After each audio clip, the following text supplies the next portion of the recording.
행정소송 나선 재건축단지. 분양가 상한제를 피해 통매각을 추진해온 서울 반포동의 한 재건축조합이 이를 승인하지 않겠다는 구청을 상대로 행정소송을 제기했습니다. 정부의 상한제 규제에 정면으로 반기를 든 셈인데요. 생활경제부 김성훈 기자와 이 내용 짚어보도록 하겠습니다.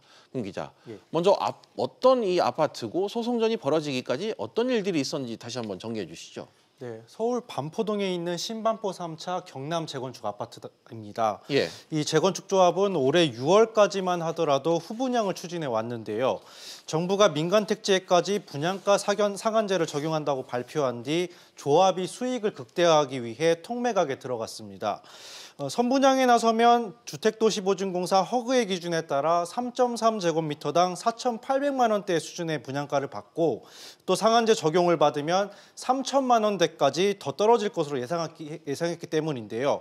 조합은 6천만 원의 분양가를 제한한 임대업체에 346가구의 일반 분양 아파트를 모두 넘기기로 지난달 결정했습니다.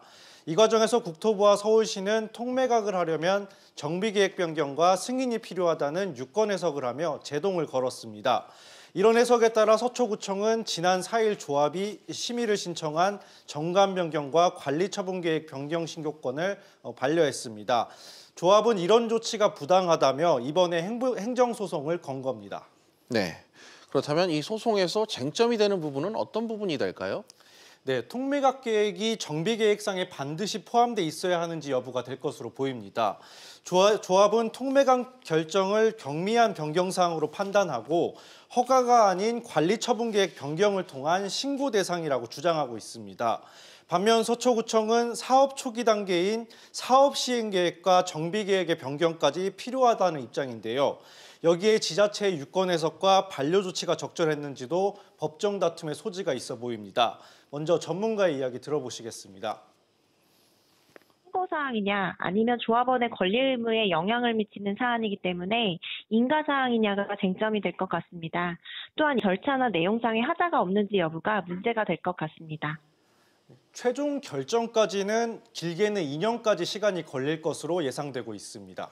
네, 소송 결과를 좀 봐야겠지만 실제로 통매각이 이루어진다면 부동산 시장에 미칠 영향 적지 않을 것 같은데 어떻습니까? 네, 통매각이 상한제 규제를 벗어나는 일종의 회피수단으로 부각되면서 도미노 현상처럼 다른 재건축 단지들로까지 확산될 수 있는데요. 이렇게 되면 시장에서 일반 분양 물량이 사라지게 됩니다. 무주택 서민 입장에서는 일반 분양이 그나마 내 집을 마련하는 방법인데 그 기회마저 사라지는 겁니다. 여기에 통매각으로 분양분을 사들이는 임대업자 역시 최대한 많은 임대 수익을 거두려 할 텐데요.